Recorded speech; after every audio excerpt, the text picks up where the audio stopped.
একেবারে বাড়ির কাছে আনন্দপুর, কিন্তু সেখানে মুখ্যমন্ত্রী মমতা বন্দ্যোপাধ্যায় তিনি যেতে পারলেন না। তিনি সিঙ্গুরে গিয়েছেন, সেখানে চা চক্র করেছেন। শুভেন্দু অধিকারী তিনি প্রশ্ন তুলেছেন।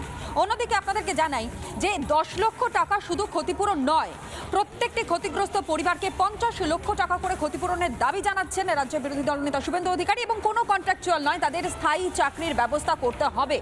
অন্যদিকে মমতা বন্দ্যোপাধ্যায়ের হাত যাদের মাথার উপরে রয়েছে তারা জেলে যাবেই, স্পষ্ট হুঁশিয়ারি আজ শুভেন্দু অধিকারী।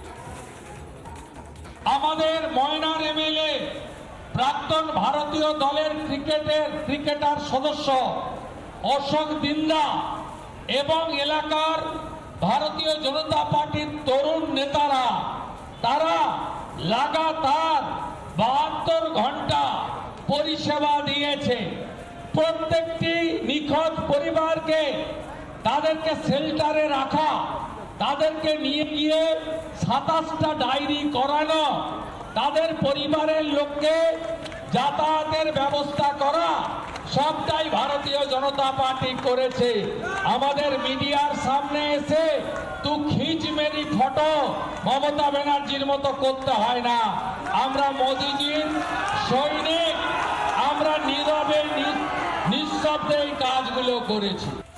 আপনারা 2000 জন নন, গোটা রাস্তায় যত জনগণ ছিল এই দুপুরবেলা দোকান খুলে ফ্ল্যাট থেকে বেরিয়েছে, ফ্লাইওভারের উপরে মোটরসাইকেল থামিয়ে গাড়ির মধ্যে থেকে হাত নেড়ে সমর্থন দিয়ে সবাই বলেছেন পাল্টানো দরকার, পাল্টানো দরকার, পাল্টানো দরকার, পাল্টানো দরকার, পাল্টানো দরকার, পাল্টানো দরকার, পাল্টানো দরকার।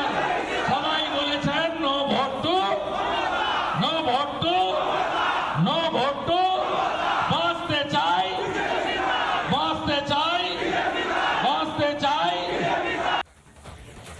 নানা ধরনের কন্টেন্ট দেখার জন্য লাইক করুন, শেয়ার করুন আমাদের ফেসবুক পেজ, সাবস্ক্রাইব করুন আমাদের ইউটিউব চ্যানেল। পাশাপাশি অন্যান্য ব্রেকিং নিউজের জন্য অবশ্যই চোখ রাখুন রিপাবলিক বাংলায়।